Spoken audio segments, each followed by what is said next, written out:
안녕하세요. 우연히 유튜브에 사연 채널이 있다는 걸 발견한 후로 종종 찾아보게 되었어요. 정확히 몇 살인지 밝히긴 조금 민망합니다. 어린 여성의 사연 신청자가 어디 하소연할 데가 없어 톡톡 사연 이용하는구나 이렇게 생각해 주시면 좋을 것 같아요. 이야기의 시작은 바로 저희 엄마입니다.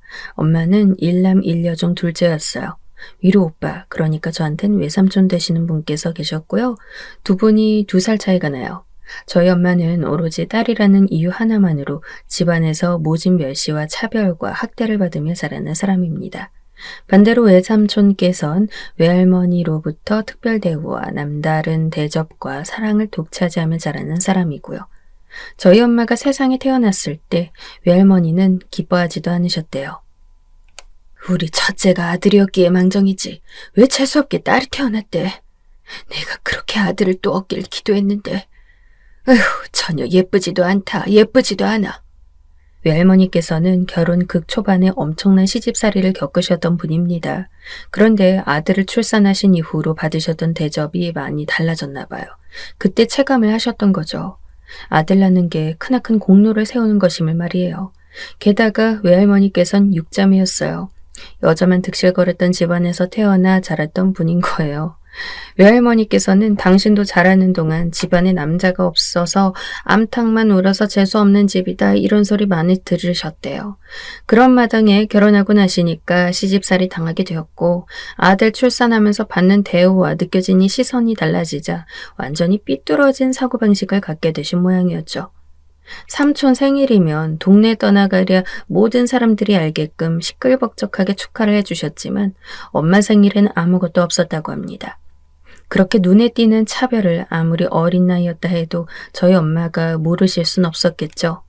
게다가 단지 집안에서뿐만 아니라 친가든 외가든 모든 관심과 사랑은 외삼촌이 독차지를 했어요. 저희 엄마는 마치 꿔다 놓은 보리자루 신세였다고 하네요. 일상생활 속에서 저희 엄마가 개중스러웠던 것은 밥상 앞에서였다고 합니다.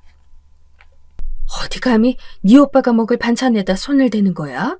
이게 너 주라고 만든 줄 알아? 밥 먹다가 숟가락으로 머리 맞아보기는 예사였다고 저희 엄마는 회상했어요. 할머니가 숟가락으로 코를 3개 때려서 밥 먹다가 코피 쏟아본 적도 있다 했으니 말 다한 수준이었죠. 반면 삼촌은 그 없는 형편에도 늘 부족함 없이 배불리 밥을 먹을 수 있도록 할머니가 늘 신경 써서 배려해 주셨고요. 밥을 항상 넉넉히 퍼주셨고 맛있는 반찬 한 가지라도 있으면 삼촌에게만 주셨대요. 저희 엄마가 당시에 좋아했던 가수 사진을 친구로부터 얻어서 그걸 끼고 다닌 적이 있었대요. 외할머니께서 그걸 발견하시곤 저희 엄마가 보는 앞에서 그 가수 사진을 박박 찢어버리셨다고 합니다. 발랑 까져갈 거는 너는 내 배로 나왔다는 걸 믿을 수가 없다. 넌 내 수치야, 수치. 도대체 그 시절 여학생들이라면 너나 할 것 없이 좋아했다던 가수의 사진을 갖고 있었던 게 왜 수치스러운 딸로 둔갑하는 일이 되어야만 할까요? 정말 이해가 안 갑니다. 외삼촌과 저희 엄마가 똑같이 잘못을 저지른 일이 생긴다면 외할머니께서는 저희 엄마에게만 귀싸대기를 3개 날리셨대요. 그러고는 외삼촌한테는 네가 한 짓은 이렇게 맞을 만큼 잘못한 행동인 거야. 앞으로는 그러면 안 돼. 알았지, 우리 착한 아들? 이렇게 말씀하셨다고 해요. 외할머니의 지인 2분께서 집에 놀러 오셔서 같이 차 마시고 시간을 보낸 적이 있었다는데 그때 방에서 저희 엄마가 학교 숙제하면서 콧노래를 흥얼거렸대요. 고작 그거 가지고 손님들 와 있는데 예의 없이 소리냈다고 할머니께서는 저희 엄마를 쥐잡듯 잡으셨다고 합니다. 추운 겨울이었는데 얇은 내복 한 장 차림으로 밖에 쫓아내시기도 했고요. 외삼촌께서는 공부머리도 애초에 없었고 의지도 박약이셨다고 했는데 그런 아들에겐 꾸지람 한 번 안 했지만 비록 성적은 보통이어도 학업 태도가 좋았던 저희 엄마에게는 벼락 같은 잔소리를 퍼부으셨다죠. 교과서 같은 책으로 머리를 후려맞는 것은 너무나도 익숙해서 저희 엄마에겐 별것도 아니었대요. 맞고 나서 머리가 산발이 된 채로 현장을 저희 엄마가 조용히 정리하고 있으면 할머니께서는 그 모습을 손가락질하며 깔깔 비웃으셨다고 합니다. 외할머니께서 저희 엄마가 태어났을 때부터 그렇게 구셨는데 외삼촌이 본인 동생을 얼마나 우습게 여기셨겠어요. 영악하게 그걸 이용하셨죠. 일부러 저희 엄마가 하지도 않은 짓을 꾸며내거나 과장을 섞고 외할머니께 이러는 일이 정말 잦았대요. 그러면 외할머니께서는 네가 감히 뭔데 내 아들한테 그딴 소리를 하는 거야? 너 일로 와봐. 너 내가 네 오빠 하늘같이 모시라고 했지? 내 말 무시한 거니? 너 오늘 죽어보자. 저희 엄마가 하도 집안에서 이리 치이고 저리 구르고 다니니까 동네 사람들도 다 눈치챌 정도였다고 해요. 동네에서 저희 엄마가 길을 가고 있으면 어머, 또 맞은 것 같지 않아? 하는 아줌마들의 수군거림이 들려왔다고 합니다. 그런데 그런 시선이나 소문 따위는 신경도 안 썼는지 할머니께서는 밖에서도 저희 엄마를 그렇게 구박하고 때리셨대요. 저희 엄마는 당시에 다른 건 몰라도 한 동네 사는 또래 친구들이 그런 사정을 알게 되는 게 너무 창피하고 싫었다고 합니다. 어린 마음에 수치스러운 상처가 되었겠죠. 하도 오냐오냐 소리만 듣고 자라 그런지 외삼촌은 커갈수록 망나니가 되었대요. 오죽하면 심부름 하나를 가실 줄을 몰랐대요. 혼자 물건 사는 것도 어색해 하셨대요. 거의 등신 수준 아니었나 싶네요. 외삼촌이 가장 잘하는 게 있었다면 동생인 저희 엄마를 비웃고 짓밟는 거였어요. 조금만 수가 틀려도 엄마한테 이럴 거다, 너 패놓으라고 내가 그렇게 말할 거다, 이런 식으로 저희 엄마를 협박하고 놀렸대요. 아휴, 쟨 이상하게 정의한가. 이젠 때려도 별로 울지도 않아. 독한 것. 그럴수록 더 세게 때려주고 싶다니까. 어휴, 얄미워. 저희 엄마를 두고 외할머니께서 친척분들에게 하셨던 말씀이라고 합니다. 그 이야기를 저희 엄마가 엿듣고는 속으로 피눈물을 흘렸대요. 너무 서럽고 짧게 살아온 인생이 서글퍼서요. 그리고 지독하게 외로워서요. 그나마 이런 저희 엄마를 알아주는 존재가 있다면 외할아버지였다고 해요. 당신 작작 좀 해. 애가 불쌍하지도 않아? 그러다가 정말 애 잡겠어. 아들만 자식이야? 딸도 우리 자식이라고. 정신 좀 차려. 참나. 이런 것 좀 혼나고 이런 것 좀 맞는다고 뭐 잘못되기라도 하는 줄 알아? 우리 딸이 얼마나 독한 년인데 모르는 소리 말어.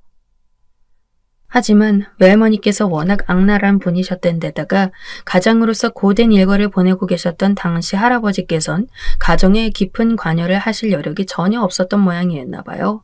그래도 외할아버지는 저희 엄마한테 전혀 적대적이지도 않았고 특별히 외삼촌을 편애하지도 않았던 분이었기에 한줌의 다행이었습니다. 정서적, 신체적으로 모진 학대를 받아온 엄마는 커갈수록 집에 정을 붙이지 못했고 몇 번 가출을 감행한 적도 있었대요. 그럴 때마다 저희 할머니는 저희 엄마를 찾으려는 신흥조차 하지 않으셨다고 해요. 오히려 엄마가 집으로 돌아올 때마다 왜? 밖에서 아예 뒤져버리지? 왜 다시 기어 들어오니? 이렇게 빈정거리셨다고 합니다. 눈만 편애만 받아오신 외삼촌은 잘못 자라났고 사회성도 많이 부족하셨다고 해요. 성인이 되자마자 사고를 쳐서 할머니와 할아버지는 경찰서에 가셨대요. 그리고 그 사건의 화살은 저희 엄마에게로 돌아왔죠. 네가 부정적인 영향을 끼쳐서 그래. 네가 내 아들 망쳐놓은 거지? 그런 거잖아. 외할머니께서는 저희 엄마의 머리채를 잡고 그렇게 소리 지르셨다고 합니다. 그게 어째서 저희 엄마의 탓이 된단 말인가요? 저희 엄마는 이 지긋지긋하고 소름 끼치는 가정 환경을 벗어나야겠다는 일념으로 버티게 되었고 성인이 되어 완전히 독립하는 날만을 기다렸대요. 대학 가고 싶단 꿈을 가진 적이 있었으나 외할머니께서 한 푼도 줄 수 없으니까 하여간 그런 줄 알아. 절대로 지원을 안 해줄 것이라 엄포를 놓았기 때문에 쉽게 진학을 생각할 수 없다고 하네요. 저희 엄마는 고등학교만 간신히 졸업하고서 짐을 챙겼다고 합니다. 생각해보면 그 집에서 그때까지 버티고 살면서 고등학교까지 다닌 것도 기적 같았다고 저희 엄마가 그렇게 말했었죠. 갓 성인된 여자가 그냥 맨몸으로 집을 나온 거예요. 오죽 집이 싫었으면요. 외삼촌은 군대 가서도 적응을 못해서 사고를 쳤고 그 일로 외할머니께선 골머리를 앓으셨습니다. 그 화풀이를 저희 엄마한테 푸셨고요. 이게 다 너 때문이야. 네가 제대로만 컸어도 내 아들한테 그딴 영향은 안 갔어. 차라리 나가 뒤져. 너 같은 건 쓸모있던 적이 한 번도 없었으니까. 그래서 저희 엄마는 아무런 독립 준비도 없이 그냥 집을 나섰던 겁니다. 고등학교에서 마음에 잘 맞았던 친구분의 집을 찾아가 며칠을 보냈고요. 그러면서 아르바이트 자리를 구했대요. 아르바이트로 돈 벌면서는 또 다른 친구의 집을 찾아가 며칠 신세를 졌다고 해요. 그렇게 첫 월급을 벌고 나서 그 돈을 미천 삼아 다른 지역으로 무작정 떠난 거죠. 숙식 제공되는 공장 단지를 찾아서요. 저희 엄마는 그렇게 태어나서 처음 가보는 지역의 공장에서 일하게 되었습니다. 객관적으로 힘들고 고된 근무표였는데 하도 시달리면서 살아온 엄마한텐 그 모든 일과가 감지덕지로 느껴졌대요. 그래서 그걸 다 버틸 수 있었다고 합니다. 생판 아무것도 모르고 가서 시작한 일, 그걸 2년을 했습니다. 그 다음엔 나름의 눈이 생긴 엄마가 더 좋은 조건의 일자리를 찾아 떠난 것이었죠. 다른 공장으로 옮겨가서 훨씬 나은 업무를 시작했대요. 그리고 이 공장에서 일하다 보니 어쩌다 연이다 남자를 만나게 되었고 임신으로 인해 결혼을 진행하게 됩니다. 저희 엄마가 집을 떠난 후로 이렇게 삶이 흘러가는 동안 외가는 어땠을까요? 가관도 아니었대요. 삼촌은 군대에서 사고치는 바람에 영창을 갔다고 하니까요. 사회에 나와서는 웬 불량배들하고 접선하면서 활보하고 다니다가 경찰에 체포까지 되셨대요. 외할아버지와 외할머니는 끊임없이 다투었고요. 집을 나간 엄마의 문제로 외할아버지께선 지난날의 학대가 심했다며 머리끝까지 화가 나셨고 할머니는 그게 어떻게 내 책임이냐며 팽팽하게 나섰습니다. 집이 한마디로 개판 5분 전도 아니고 완전히 개판이 되어버렸던 거죠. 아무튼 저희 엄마는 혼인신고 후에 살림을 차리고 제2의 인생을 살기 시작했어요. 출산 전에 집에다 연락을 하셨죠. 결혼했고 임신했다고 말이에요. 그랬더니 할머니가 하셨다는 말씀이 내가 너 이럴 줄 알았다. 천박한 것을 내가 진작 알아봤지. 그래, 돈 달라고? 지금 그래서 돈 달라고 돈 필요하다고 연락한 거니? 어림도 없지. 네가 알아서 살아.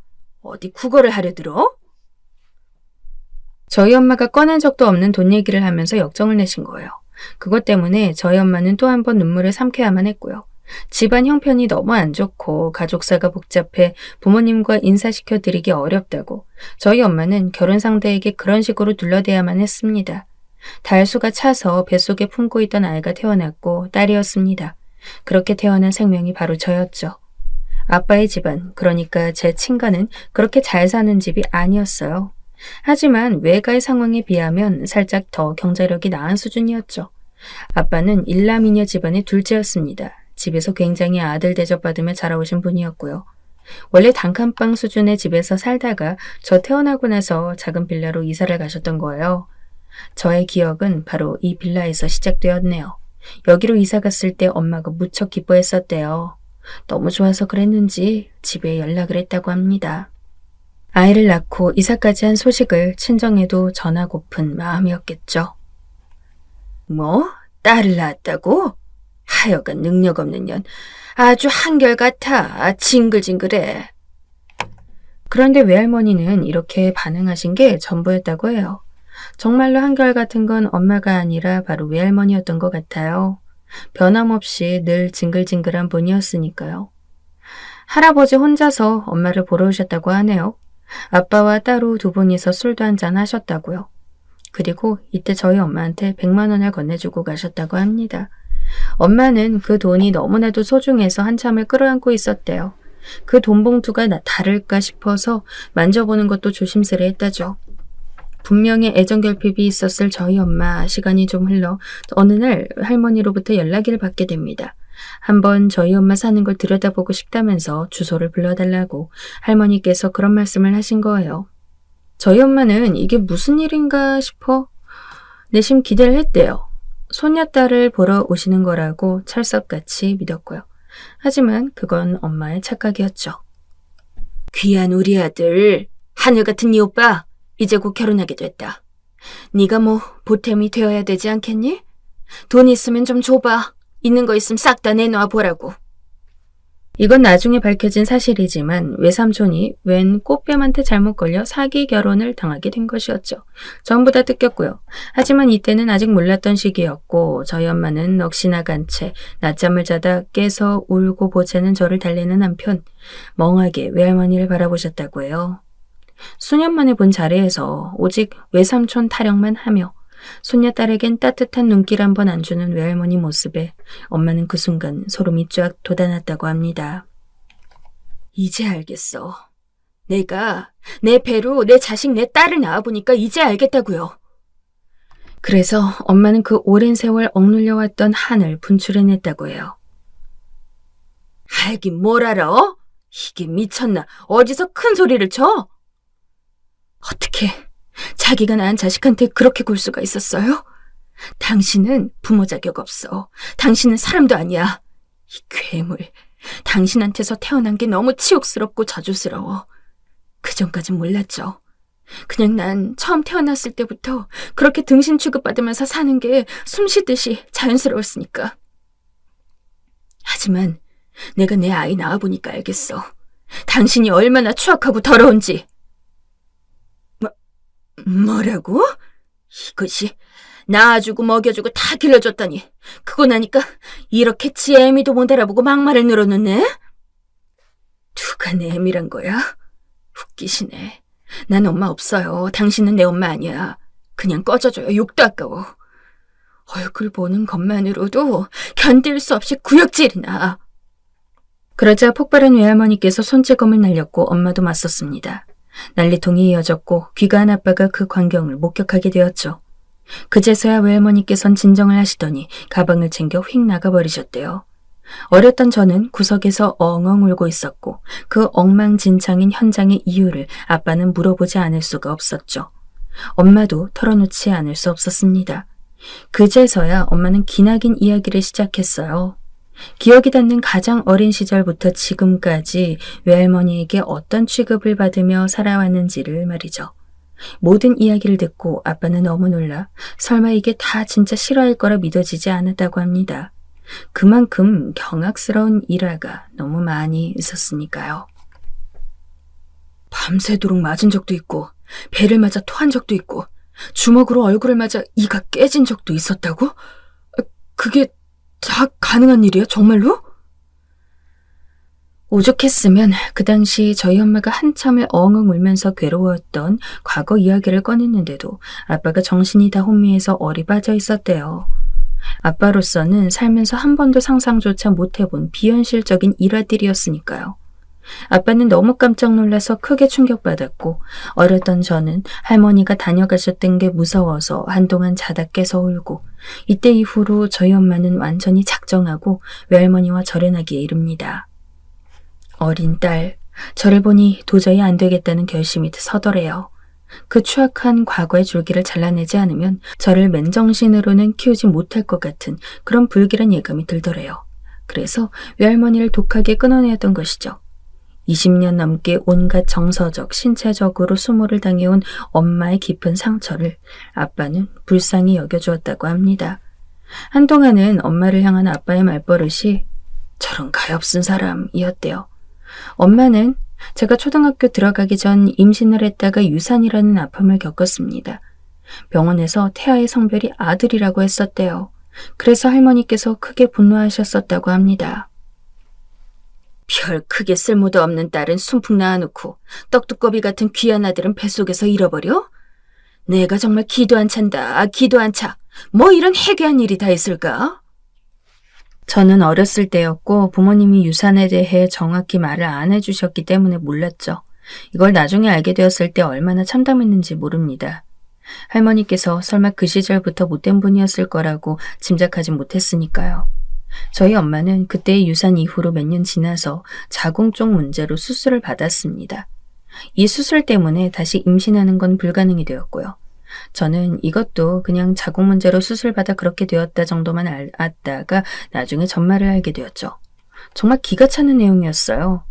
엄마의 당시 병명은 자궁경부암이었는데 원인은 아빠에게 있었죠. 아빠가 외도를 저질렀기 때문에 엄마에게 몹쓸 균이 옮았고 그것으로 인해 그 자궁까지 잃어야만 했던 것이에요. 황당한 건 엄마도 수술 당시엔 몰랐대요. 병원에서 자궁경부암이라는 게 남자 쪽 문제로 발병한다는 그 사실을 말 안 해줬다고 합니다.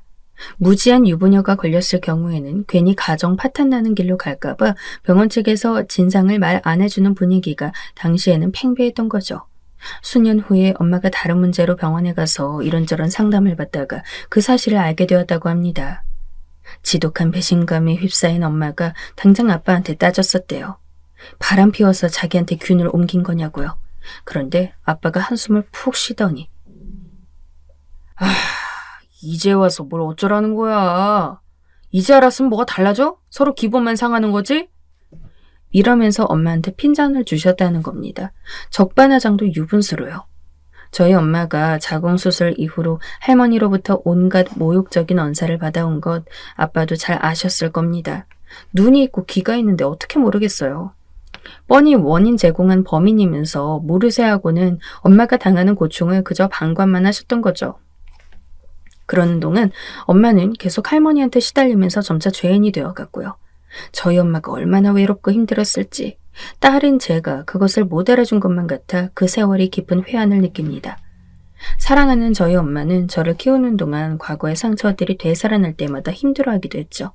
하지만 저를 위해 최고의 엄마가 되어주려고 많은 노력을 했어요. 저에게 상처 안 주려고, 평범한 가정 환경에서 살게 해주려고 정말 애를 썼어요. 그걸 제가 너무나 잘 알고 있죠. 제가 중학생이었는데요. 학교에서 수학여행 가기 하루 전이었는데 엄마가 밤에 술 한잔 하더니 저를 앉혀놓고 이런 말을 했었어요. 사실 엄마는 있잖아. 그럼 안 되는데 우리 딸을 질투할 때가 종종 있었다. 엄마는 여자라는 이유로 집에서 먼지나게 맞으면서 차별당하고 자랐거든.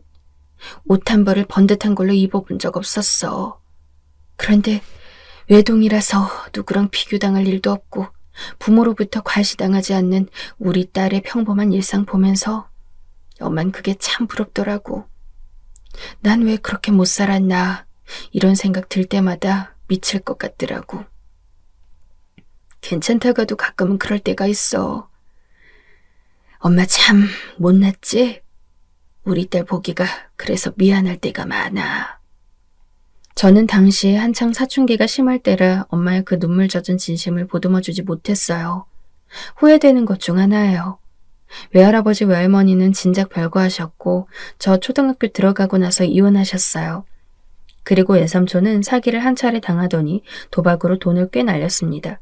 돈 달라면서 저희 집에 찾아와 행패 부리신 게 몇 번 됐어요. 저는 어렸을 때였는데도 삼촌이 불쑥 찾아오셨을 때의 그 모습들이 선명하게 기억으로 남았어요. 너무 징그럽고 무섭게 느껴졌거든요. 살이 뒤룩뒤룩 찐 외삼촌이 술에 취해 찾아와 돈 달라고 소리 지르던 모습들. 그런 것 때문에 할머니께서 저희 엄마를 더 마음에 안 들어하게 되었죠. 교양 하나 없고 무식한 집안이라고요. 못난 것이 가족들도 어쩜 다 그렇게 하자가 있냐며 혀를 끌끌 차셨습니다. 외삼촌께서는 자라면서 여동생이 늘 맞는 모습을 봐서 그런지 사상이 좀 이상했어요. 여자를 함부로 여겼죠. 그러더니 결국 사실혼 관계에 계셨던 분을 폭행해서 이 문제 때문에 결국 감옥에 가셨고요. 금방 나오셨는데 면허 취소 상태에서 음주 뺑소니를 일으켰고 사기치다가 걸리기도 해서 결국 또 감옥에 갔습니다. 그리고 문제의 소용돌이였던 외할머니께선 저 중학교 3학년 때 돌아가셨어요.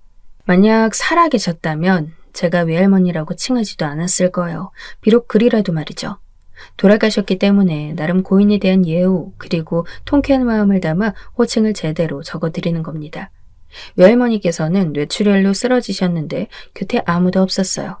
그래서 발견이 늦어도 너무 늦었고 병원으로 이송되신 후 끝내 의식을 회복하지 못한 채 돌아가셨습니다. 그 허망한 죽음 앞에서 저희 엄마는 울지 않았어요. 그저 넋이 나간 얼굴로 피식 웃다가 한숨을 쉬시다가 멍하니 하늘만 올려다보길 반복했었죠. 이렇게 덧없이 막 내리는 인생이었으면 그렇게 안 사시는 게 좋았을 거예요. 마음 곱게 쓰시지. 자식 좀 예뻐해 주시지. 왜 그렇게 사셨나요? 외할머니의 영정 앞에서 엄마가 그런 말을 남겼는데 제가 보기엔 슬픔과 후련함이 공존하는 것 같아 보였어요. 비극의 핵이었던 외가가 그렇게 공중분해 되었으니 저희 엄마의 인생은 그 이후로 거리낄 것이 없어졌어야 맞겠죠. 하지만 아니었어요. 진정한 비극은 바로 그때부터였습니다. 제가 고등학교 2학년 1학기 때였어요. 아빠가 바람난 걸 저희 엄마한테 들켰습니다. 저는 그때 곧장 알지는 못했어요. 엄마가 필사적으로 그 사실을 숨겼거든요. 저 공부하고 대입 준비하는데 방해될까봐 고등학교 딸을 위해서 꼭꼭 숨기고자 했고 혼자 알았습니다. 하지만 제가 어떻게 알게 되었냐면요. 예정보다 일찍 독서실에서 집에 온 날, 할머니와 엄마가 말다툼을 벌이고 있는 걸 보게 되었기 때문입니다. 제가 온 줄도 모르고 두 분은 안방에서 언성을 높이고 계셨죠. 저는 방문 앞으로 가서 무슨 얘기들을 하시나 엿들어봤다가 화들짝 놀라고 말았습니다. 아빠가 바람이 난 것도 모자라 할머니는 그 상대 여자 편을 들고 계셨던 거예요. 상간녀, 그 미친 아줌마는 결혼한 전적이 있는 이혼녀였습니다. 엄마보다 나이가 6살 어렸을 거예요. 그리고 전 남편 사이에서 얻은 아들이 있는데 걔는 초등학생이라고 했습니다. 이혼 후 다시 새 출발을 한 전 남편이 아들을 키우고 있다고 했죠. 그 아줌마는 저희 집보다 꽤나 돈이 있는 집안 사람이었고요. 주차장에서 제가 훔쳐봤는데 차도 비싼 브랜드 걸 타고 있었어요. 대학원까지 나온 재원이라고 하더군요. 한마디로 재력도 어느 정도 받쳐주고 머리도 똑똑한 사람인데 이혼 후 정신이 나갔는지 유부남과 붙어먹고 있단 거였죠. 저는 그런 배경의 여자가 왜 아내도 있고 자식도 있는 남자한테 끌렸는지 의문이었어요. 좀 더 나중에 그 이유를 알게 되었죠. 원래 남의 떡이 더 커 보인다잖아요. 나도 그렇더라고요. 저희 엄마 앞에서 가증스러운 웃음을 지으며 그 아줌마가 그렇게 말했을 때 속내를 짐작하게 되었습니다. 임자 있는 사람이라서 끌려다는 것이었죠. 정말 제정신이 아니었어요. 저는 그때 고3으로 막 올라갔을 때였고 본격적인 수험 생활의 서막이었던 때라 더욱 정서적인 안정을 찾기가 힘들었습니다. 집안이 화목해도 힘들 수험 생활인데 아주 개판이었으니까요. 그래서 두고두고 후회할 행동을 한 가지 하고 맙니다. 아빠가 그 미친 아줌마랑 바람이 났든 할머니가 그래서 엄마랑 싸우든 말든 그거 다 어른들끼리 했으면 좋겠어. 나 진짜 공부 스트레스 때문에 너무 힘들단 말이야. 책상 앞에 앉기만 해도 요즘 토할 것 같아. 그러니까 엄마, 제발 나 좀 집안 문제로 신경 안 쓰게 해주라. 내가 왜 이런 피해를 입어야 해? 다 어른들 사정이잖아. 나랑은 상관없잖아. 저희 엄마는 소심하고 유약한 성정을 지니고 있었는데 그 순간 저는 바로 그런 점을 파고들어 모진 발언을 뱉고 말았던 것 같습니다. 저의 말로 인해 가슴에 대못이 박혔을 엄마는 그런 내색을 아는 채 그저 미안하다고 사과했을 뿐이었어요. 엄마는 살아오면서 하지도 않은 잘못에 대한 사과를 대체 몇백 번이나 하고 살아왔던 걸까요? 엄마는 저에게 아빠 문제로 아무런 스트레스를 주지 않고자 했고 그러자 아빠는 더 과감해져선 그 아줌마와 대놓고 바람을 피웠어요. 아예 저 몰래 엄마에게 이혼 요구까지 하셨더군요. 안 돼. 내 딸 이혼 가정에서 살게 할 순 없어. 그리고 우리 딸 아직 미성년자야. 학생이라고. 그것도 고등학생, 수험생. 이제 대학 가려고 죽을 힘을 다해 공부하고 있어. 그런 자기 딸한테 이런 중요한 시기에 이혼 문제로 애 힘들게 하고 싶어? 당신은 우리 딸을 사랑하기는 하는 거야? 엄마는 제 이유를 들어 절대 이혼하지 않겠다고 대답했어요. 눈물로 호소하는 그 앞에서 아빠는 이렇게 말씀하셨더군요. 부모 사랑 한 번도 못 받아본 주제에 왜 그게 뭔지 아는 것처럼 나대는 거야? 외할머니로부터 온갖 학대를 받아오며 산 저희 엄마의 아픈 상처를 사정없이 후벼 파는 행위였죠. 뭐라고? 어떻게 나한테 그런 말을 할 수가 있어? 내가 얼마나 힘들었는지 다 들어서 알면서도 어떻게 그래? 나는 당신 얼굴에서 언제나 그늘이 보였어. 사랑 못 받고 자란 사람은 참 티가 나는 법이야. 그게 가려본다고 해서 가려지는 게 아니거든. 가난한 집구석에서 부모 사랑 한 번 못 받아봤고 그래서 성격 음울하고 항상 예민하고 남 눈치나 살피고 자기 자식이 자기처럼 자라날까 봐 늘 전전긍긍하고 우울증 때문에 상담 다니고 이런 것들 죄다 꼴 보기 싫어. 지긋지긋했다고. 나도 참고 견뎌온 사람이야. 이거 왜 이래? 그런데 당신의 그 음침한 그늘이 나한테 옮겨지는 것만 같잖아. 그런 기분 들 때면 너무나 소름 끼쳤어. 지금 만나는 그 사람? 안 그래. 사랑받고 자랐고 본인도 똑똑하고 집안도 잘 살아. 태생부터 당신이라는 실패작하고는 완전히 달랐던 거지. 그러자 엄마는 더 이상 대꾸하지 않았어요. 자포자기 심정이 들었다고 해요. 제가 수험생이었기 때문에 일단 이혼만은 해줄 수 없다는 생각 하나만 고수했죠. 그런데 그런 저희 엄마를 할머니께선 조롱하셨습니다.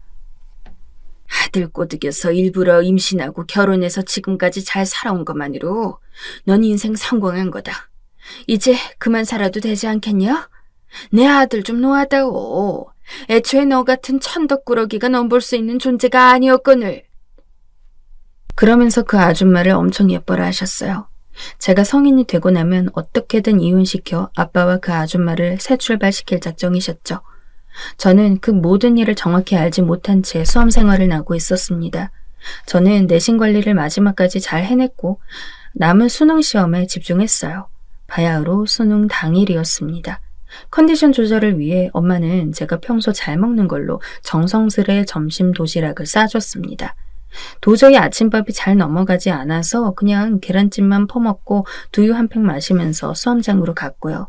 그런데 수험장 앞 정문에 할머니께서 계시는 거예요. 그 아줌마랑 말이죠. 제 어깨를 꼭 잡은 엄마가 그 두 사람을 노려봤습니다. 내 딸 중요한 시험날인데 이게 무슨 짓들이죠? 참나, 수능 한파 뚫고 와줬더니 반응이 저게 뭐람? 그 아줌마는 툴툴거리면서 저희 엄마를 흘겨봤어요. 할머니께서 저보고 아침 먹었냐고 물으시길래 그냥 계란찜만 먹었다고 했어요. 그거 먹고 머리나 돌아가겠니? 이거 챙겨다가 들어가서 먹어라. 저한테 그 작은 쇼핑백을 주셨는데 안에는 쑥떡과 초콜릿이 들어있었습니다. 고졸 대가리가 챙겨주는 거랑 박사학위 딴 사람이 챙겨주는 거랑은 질적으로 다른 법이지. 할머니께서 의기양양하게 그러셨는데 저는 수능으로 워낙 긴장 상태였고 시간이 없어 일단 들어갔어요. 설마하니 저를 챙겨주실 리는 없고 그냥 생쇼하신 것 같다는 생각이었죠. 저는 그럭저럭 수능을 봤습니다. 집에 와서 가채점을 해보고 나서야 긴장이 풀렸고요. 그리고 그제서야 엄마와 마주 앉아 이야기를 들었습니다. 제가 수험장으로 들어가고 난 후에도 할머니께서는 너만 얌전히 꺼지면 네 딸년도 걷어주마. 마음씨 넓은 우리가 그렇게 해주겠다고. 이런 망발을 하셨다고 해요. 딸년이라뇨? 손녀 보고 그렇게 말씀하시는 건 아니죠? 저희 엄마가 그렇게 대꾸했을 때도 할머니와 아줌마는 푹 하면서 비웃었다는 겁니다. 발악하는 꼬라지가 지 인생 살아온 발자취처럼 꼭 우스운 모양새구나. 할머니의 그 쐐기를 듣고선 엄마는 모멸감으로 몸을 떨었다고 합니다. 저는 그때가 돼서야 엄마의 모든 이야기를 듣게 되었어요. 제가 얼마나 가슴이 아팠고 또 죄책감이 들었는지 모릅니다. 그리고 얼마 후 저희 엄마는 옛날 친정집이 있던 데를 혼자 다녀오겠다며 외출하셨고 다시는 돌아오지 않았어요.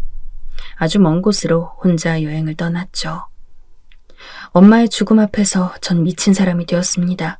엄마의 가계부에는 숫자 대신 일기가 적혀 있었는데 지난날의 일화가 빼곡하게 적혀 있는 것을 제가 발견한 뒤로는 더욱 그랬죠.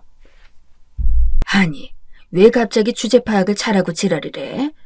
이거 사람 난감하게 만드네.